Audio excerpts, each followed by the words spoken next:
watched every single one of your Instagram stories within 5 minutes of you posting them. The sunset you shared, the gym selfie, the late-night drive with music playing, I saw all of it. Then your text sat unread in my messages for 3 days. The gap between what I watch and what I respond to reveals everything about where I am emotionally, close enough to stay informed, far enough to avoid commitment. I'm going to show you the 5 psychological reasons why women maintain digital presence without active communication, and how to understand the space between observation and engagement. The passive observation comfort. Watching your stories feels safe, in a way that replying to your messages never could. The first reason for this behavior is that passive consumption of your life allows me to maintain connection without the vulnerability that active communication requires. When I watch your stories, I'm participating in your world on my terms. No expectations to respond, no pressure to explain my feelings, no obligation to match your energy or reciprocate your interest level. I can stay informed about your life without revealing anything about my own emotional state or availability. Story watching is the digital equivalent of watching someone from across the room, close enough to feel involved, far enough to remain undetected. The moment I reply to your message, I cross from observer to participant, and participation requires decisions about what I want from this connection that I'm not ready to make. Day 3 after your last message, I've watched your stories showing your weekend activities, seen you out with friends, noticed you seem happy and busy. Each story I watch satisfies my curiosity about whether you're thinking about me, whether you're dating someone else, whether my silence is affecting you, all without having to engage in the conversation that my reply would require. What this creates internally, I want to know what's happening in your life while simultaneously avoiding the intimacy that real-time conversation demands. The stories give me information without requiring vulnerability, updates without commitment, presence without relationship responsibility. My therapist calls this connection avoidance through digital proximity. Maintaining enough access to someone's life to feel psychologically connected, while avoiding the emotional risk that genuine interaction requires. Understanding the pattern. When someone consistently watches your content but doesn't respond to messages, they're likely struggling with wanting connection while being unable or unwilling to provide the reciprocity that conversation requires. What doesn't help? Calling out the behavior directly, or saying things like, "I see you watching my stories but not replying to my texts." This often increases shame and defensive withdrawal, rather than encouraging engagement. What helps? Continuing to share your life authentically without making your content contingent on their responses, while also being clear about needing actual communication. I enjoy sharing parts of my life with you, and I also miss having real conversations. When you're ready to chat, I'm here. My chest would tighten every time I watched your story because I knew I was maintaining proximity without presence, getting the comfort of knowing about your life without offering the same window into mine. But passive observation was just the surface behavior masking something deeper. The control mechanism, story watching, lets me stay informed about you without giving you any power over my emotional state. The second reason for this pattern is that consuming your content gives me information while replying to your messages gives you influence, and control feels safer than connection when I'm uncertain about what I actually want. When I watch your stories, I'm gathering data, seeing who you're spending time with, what your mood seems like, whether you're posting things that might be about me.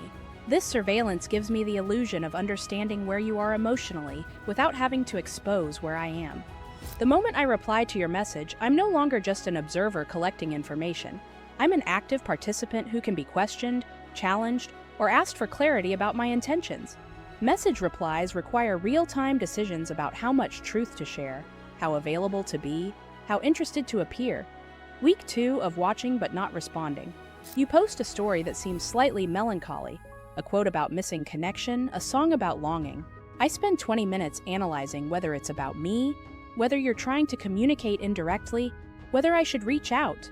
But I don't, because reaching out means losing my position of control, where I observe without being observed, know without being known. The power dynamic this creates. As long as I'm watching without engaging, I maintain information superiority. I know what you're doing, feeling, thinking, based on what you share, while you have no corresponding access to my internal world. This asymmetry feels protective when I'm uncertain about my own feelings or fearness about yours. Understanding the control need. When someone watches your stories but won't communicate, they might be trying to maintain a position of emotional safety where they can stay informed without becoming vulnerable to your influence, questions, or expectations.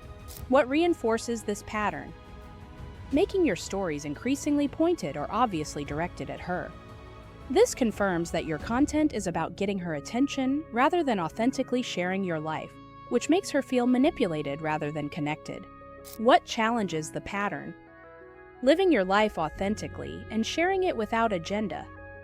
When your stories reflect genuine experiences rather than attempts to prompt her response, it removes the power dynamic and simply shows her who you are when she's not actively part of your life.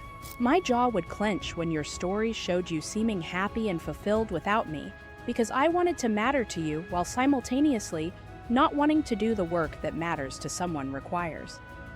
The control I maintained through observation without participation was protecting something even more fundamental: the ambivalence expression. Watching your stories while ignoring your messages is the most honest communication I can manage about my conflicted feelings. The third reason for this behavior is that it perfectly expresses my internal contradiction. I'm interested enough to stay updated on your life, but not ready enough to actively participate in building connection with you. The pattern itself communicates what I can't articulate in words. You matter to me, but I don't know how much or in what way. I'm curious about you, but I'm not available for you. I want to maintain some form of connection, but I can't offer the kind of connection you're asking for through your messages. If you're watching this because someone consistently views your content but won't respond to your communication, subscribe now. What I reveal next shows how digital behavior reveals emotional truth that words can't express. Week 3.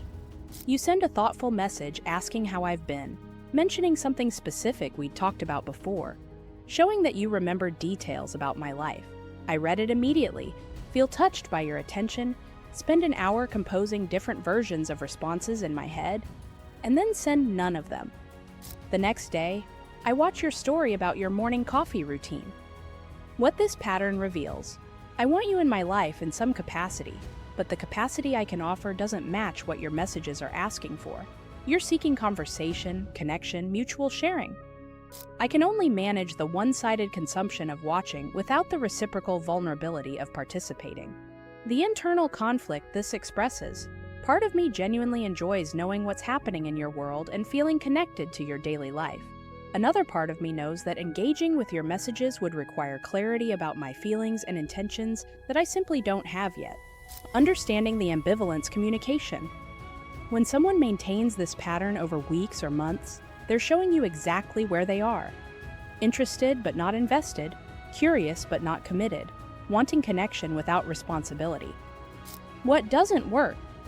Forcing the ambivalence to resolution by giving ultimatums or demanding clarity. This usually pushes someone toward complete withdrawal rather than toward engagement, because the ambivalence itself is about not being ready for that level of directness. What respects the ambivalence? Acknowledging it without trying to fix it. I notice you're staying updated on my life, but not ready to talk directly. I understand being uncertain. I'm going to keep living my life and sharing it authentically. If you figure out what you want from this connection, I'm open to that conversation. My throat felt tight every time I watched your story, and then closed the message thread without responding, because I knew I was communicating my confusion through behavior, rather than having the courage to communicate it through words. But the ambivalence was protecting me from something I wasn't ready to confront: the FOMO versus boundaries. I watch your stories because I can't stand not knowing what's happening in your life, even though I need emotional distance from actual relationship with you. The fourth reason for this pattern is the tension between my fear of missing out on your life and my need to maintain boundaries that keep me feeling safe and in control of my own emotional world. Story watching satisfies my FOMO without requiring me to violate the boundaries I've set around direct communication.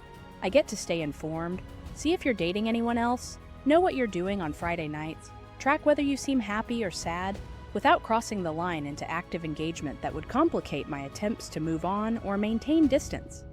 Month 2. I've watched every single story you've posted. The casual ones about your morning routine, the meaningful ones about places that hold memories for us, the funny ones with your friends. I've noted every song choice, analyzed every cryptic caption, obsessed over every detail that might reveal your emotional state. But I haven't replied to a single one of your 3 messages asking if we can talk. The impossible equation I'm trying to solve. How can I stay connected to you enough that I don't completely lose you from my life, while simultaneously maintaining enough distance that I don't get pulled back into the intensity or complications that made me need space in the first place? Understanding the FOMO boundary conflict. When someone watches everything you share but won't communicate, they're often trying to find an impossible middle ground between complete disconnection and full engagement, between moving on and holding on. What feeds this pattern? Posting content that creates mystery or seems designed to make her curious or jealous. This rewards the surveillance behavior rather than encouraging actual communication, and confirms that staying connected through observation serves her needs without requiring vulnerability. What challenges it? Living authentically without consideration for whether she's watching. When your stories reflect your actual life, rather than strategic posting designed to get her attention, you remove the game element and simply give her accurate information about who you are when she's not actively part of your world. My heart would race whenever you posted, worried I'd miss something important, terrified that if I stopped watching, I'd completely lose track of you, but equally terrified that engaging with your messages would pull me back into emotional territory I wasn't ready to navigate. The FOMO boundary tension was the practical manifestation of the deepest truth. The breadcrumb trail. Every story I watch is a breadcrumb I'm leaving. Just enough presence to keep the door open without actually walking through it. The 5th and most revealing reason for this pattern is that story watching serves as my way of maintaining minimal connection that keeps future possibilities alive without committing to any present action. By watching your stories consistently, I'm communicating, I'm still here, I'm still paying attention, I'm still part of your world in some way. Each view is a tiny signal that I haven't completely moved on, that the connection we had still holds some significance, that maybe someday I'll be ready for more than passive observation. The breadcrumbs serve multiple purposes. They keep me in your awareness without demanding your time or emotional energy. They let you know I'm still interested in some capacity without requiring me to define that capacity. They maintain the possibility of future connection without committing to present engagement. Month 3. I've watched your story every single day for 90 days straight. You post something vulnerable about struggling with loneliness, and I watch it within 2 minutes. My thumb hovers over the reply button for 5 full minutes before I close the app entirely. The next day, I watch your story about trying a new coffee shop. What I realized through therapy, I was using the story views as a form of emotional breadcrumbing, keeping you connected to me through the bare minimum interaction that Instagram allows, maintaining my presence in your digital world without offering any of the emotional presence that real connection requires. The cruel reality this creates: you're receiving just enough attention from me to maintain hope for more, while I'm offering just enough connection to ease my own guilt about not being available for what you actually need from me. We're both stuck in a pattern where neither of us is getting what we want, but the breadcrumbs feel better than complete absence. Understanding the breadcrumb pattern: when someone maintains story watching over long periods without ever engaging in conversation, they're likely keeping the option of future connection open without being ready for present connection, using minimal digital engagement as a placeholder for real relationship. What enables breadcrumbing? Continuing to seek actual connection through messages while accepting story views as meaningful communication. This teaches that the bare minimum is sufficient and that real engagement isn't necessary to maintain your interest. What stops breadcrumbing? Being clear that you value actual communication and that passive observation isn't enough to build or maintain the kind of connection you're seeking. I appreciate that you stay updated on my life, but what I'm looking for is mutual conversation and genuine connection. Story views aren't enough for me.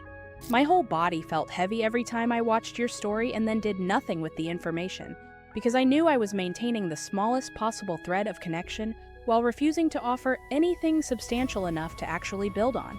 These 5 psychological drivers reveal why digital presence without communication has become such a common pattern. Every time I watched your story but didn't reply to your message, I was trying to have connection on my terms. The emotional benefit of knowing about your life without the emotional cost of being known in return. The pattern wasn't about not caring what happened to you. It was about caring enough to stay informed while being too afraid, uncertain, or conflicted to participate actively in whatever we were building together. Understanding why someone maintains digital presence without communication helps you recognize when you're being offered breadcrumbs instead of genuine connection, and decide whether that's enough for you. Here's what I wish I could have told you during all those months of watching without engaging.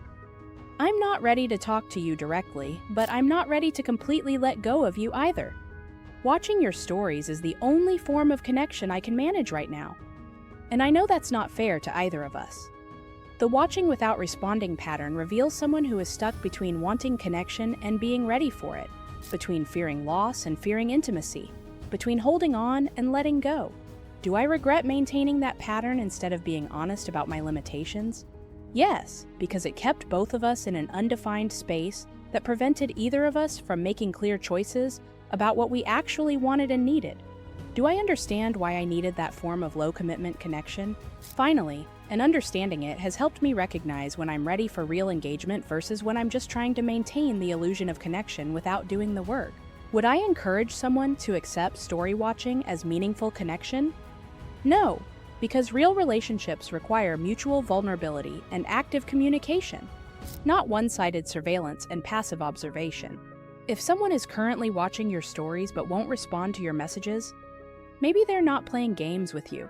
Maybe they're genuinely conflicted about what they want, and watching without engaging is the only form of connection their current emotional capacity can handle. Maybe the most important thing you can do is decide whether passive observation from them is enough for you, or whether you need active participation and mutual engagement. And maybe the kindest thing for both of you is recognizing that someone who can only offer breadcrumbs isn't ready for the kind of connection that requires showing up with your whole self. And continuing to accept breadcrumbs prevents you both from finding relationships that match your actual capacity. But how do you balance compassion for someone's limitations with respect for your own needs? How do you stay open to future possibility without accepting insufficient present engagement? These questions require honesty about what you truly need from connection and whether watching without responding will ever evolve into the mutual engagement that real relationships require. If you want to understand more about mixed digital signals and relationship ambivalence, watch my video, She Says She Wants a Relationship but Acts Like She Doesn't.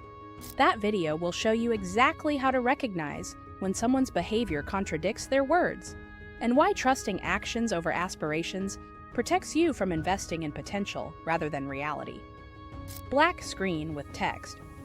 Sometimes the smallest form of connection is just a way to avoid admitting we're not ready for real connection at all. Fade to female code logo.